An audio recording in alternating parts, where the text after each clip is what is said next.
Би 2024 оны 12 сарын 31-ээр яг он солигдохын өмнө Парист явж агаад Шекспир гэдэг нэг хамгийн том радикал номын дэлгүүр байдаг шүү дээ. Тэндээс Томас Пикетигийн хэдхэн сарын өмнө хэвлэгдсэн хамгийн сүүлийн номыг нь олж авсан. Тэр бол энэ Натур, культур ба тэгш бус байдал гэсэн нэртэй ном. Бүр 20 евро, бараг 100 мянган төгрөгөөр гороож гаргаж авсан. Энд бол Томас Пикети бүр маш чухал үр дүнгуудыг ерөөсө тоогоор тодорхойлж гаргасан байгаа юм. Жишээлбэл гендерийн хувьд, дэлхийн улс орнуудын хувьд баялаг энэ тэгш бус байдал яаж бий болсон бэ? Энэ хүрээлэн буй орчныг хэн юу нь бий болгоод байгаа юм бэ? Энийн тэгш бус байдлаас болоод байгаа юм байна гэдгийг бол тогтоосон байгаа юм. Тэгээ ерөөсөө Монголд энэ Томас Пикети, Словой Жижиг, Юдит Батлер, Ном Чомски энэ гэсэн өнөөдрийн амьд байгаа том бодогчдын номыг бүр нэгч орчуулдаггүй. Номын дэлгүүр ороод энэ хүмүүсийн ном бүр нэгч байхгүй. Яагаад гэвэл энэ хүмүүсийн номыг орчууллаа гэд ашиг олохгүй болохоор ч гэдэг юм уу. Тэгэхээр дэлхийгээс дэндүү ингэж хол тасарж байгаад бол дэндүү харамсч явдаг. Тиймээс би ямар сандаа нэгээр нь одоо тэр том бодогчтой монголчуудыг холбий номын яри гэж боддож энэ бичлэгийг хийж байна. За тэгээд Томас Пикети энэ тэгш бус байдал гэсэн номноос нь би ерөөсө хоёр зүйлийг л энд яри гэж бодож байна. Нэгдүгээрт дэлхийн баялаг энэ орлого дэлхий дээр байгаа энэ нийт өмч хөрөнгийг ерөөсө дэлхийн нийт хүн амын 5% эзэмшдэг. Бүр энэ нийт баялагын 95%-ийг 5% хүн ам л эзэмшдэг. Үлдсэн 5% баялаг үлдэж байгааз тэрийг нь нийт хүн амын 95% нь буюу 7 гаруй тэрбум хүн тэр үлдсэн 5 одоо угаадас төдий баялагын төлөө ажиллаж амьдардаг гэдгийг Томас Пикети тогтоосон. За энд байна. Энд ингээд төв бүрээр нь ялгцсан.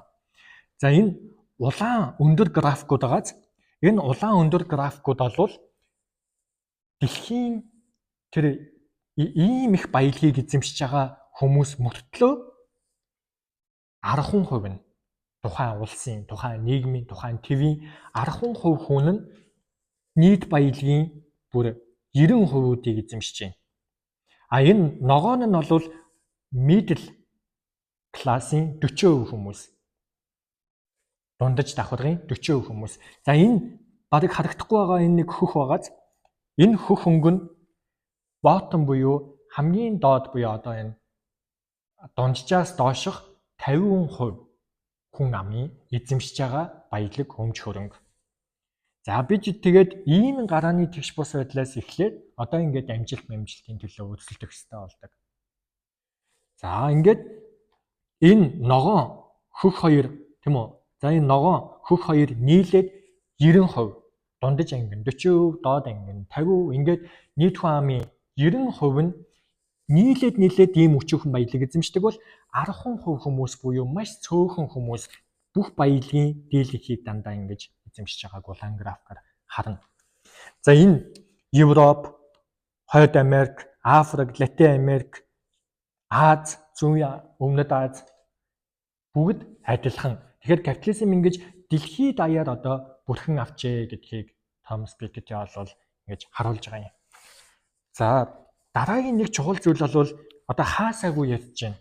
Хаасаагүй ямар сэндэ бараг л бүх тэтгэлэг хөтөлбөр, конференц, том хурал, эрдэм шинжилгээний ажлууд энэ дэлхийн дулаар л өөрчлөгдөж буй цагуурын амьс асуудал одоо энэ бүхнэрөө дандаа төвлөрдөж нүүбээс ахуулаад доктортой өвшил юу байдгийг эднээс дандаа одоо бид нэр энэ дэлхийг аврахгүй болохоо ажиллаа гэдэг дандаа ярьж штэ. Тэгвэл энийг хэн бий болгоод байгаа гэдэг Томас Пикети бас тогтоосон.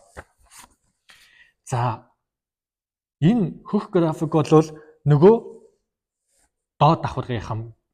За энэ ногоон график нь бол дундаж давхаргынхан. За энэ улаан графикууд бол хамгийн одоо дээд буюу баян 10% хүмүүс буюу одоо дээд давхаргынхан. За тэгвэл дэлхийн дулааллыг хэн бий болгоод байгаа юм бэ гэвэл энэ одоо Хойд Америкийн хамгийн баян 10% хүмүүс нь дэлхийн дулааллын дийлэнхийг буюу 80%-ийг ганцаараа бий болгодог гэдэг Томас Piketty тогтоосон. Хөөхий энэ Зүүн Аз баян хүмүүстэйгээ хүртэл нийлээд дэлхийн дулаар л тийм хэн хувь нэмэр оруулдаг. Манай мэдж байгаа шүү дээ. Одоо дандаа Пукет явдаг, Вьетнам, Таиланд, Тайван юу гэдэг тэд нар дандаа байгальтайгаа аягүй ойрхон ажиллаж амьдэрдэг монголчууд байна, малчин шиг тийм үү. Дэлхийн дулааллыг бий болгоод байд юм уу? Үгүй шүү дээ. Тэд нар нэгч дэлхийн дулааллыг бий болгодоггүй. Тэгэхээр капиталистуудын тайлбарлаж байгаагаар ямар пропаганда явдггүй гэхээр биднэд л барыг үнэртээ бас түрхэж байгаагаараа озоны давхаргыг цоолоод л тийм үү? Эсвэл одоо юу гэдэг нь гал төлж гин, машин унж гин ч гэдэг юм уу. Энэ бүхнээрээ бид нэр барыг дэлхийн дулааллыг бий болгоод байна, хувь нэмэр оруулаад байна гэж тайлбарладаг. Гэтэл үгүй ээ. Энийг бол хамгийн баян 10% хүмүүс, ялангуяа Хойд Америкийн Elon Musk зэргүүтэй балиар нөхдүүд дэлхийн дулааллыг бий болгодог. Тэд нэр дандаа хувийн онгоцоороо ийш тийш явцгаадаг, хамаг газрын тос юу байдیں۔ Бүх одоо энэ байгалийн эсрэг зүйлсийг тэд л үрж дуусгадаг гэдгийг Томас Piketty тогтоосон. Тэгээд тэр энэ 10% хүмүүс буюу маш цөөхөн хүмүүс дэлхийн бүх уур амьсгалын өөрчлөлт энэ бүх дэлхийн дулааллыг бий болгоод байгаа энэ үйллэг нийт үлдсэн 90% хүмүүс буюу 7 тэрбум гаруй хүмүүс эдэлж амьдардаг. Тийм. Тэгэхээр энийг бол Томас Piketty тогтоосон. Тэгээ би бол дандаа гайхдаг. Яагаад Монголд өдний хүртэл 2025 онд нэгч Томас Piketty, Slavoj Žižek, Judith Butler, Noam Chomsky юу гэдэг өнөөдөр одоо амьд байгаа том бодогчдын ийм чухал номнуудыг нэгч орчуулдаггүй юм болоо. Залуу үеийнхэн Томас Piketty гэдгийн пи үсхийгч бүр мэдэхгүй байна гэдэг бол надад дандаа харамсалтай байдаг. Тийм. Тэгэхээр дараагийнхаар бол бас ахаад өөр нэг ном боломжтой зав гарвал ярина гэж бодож байна.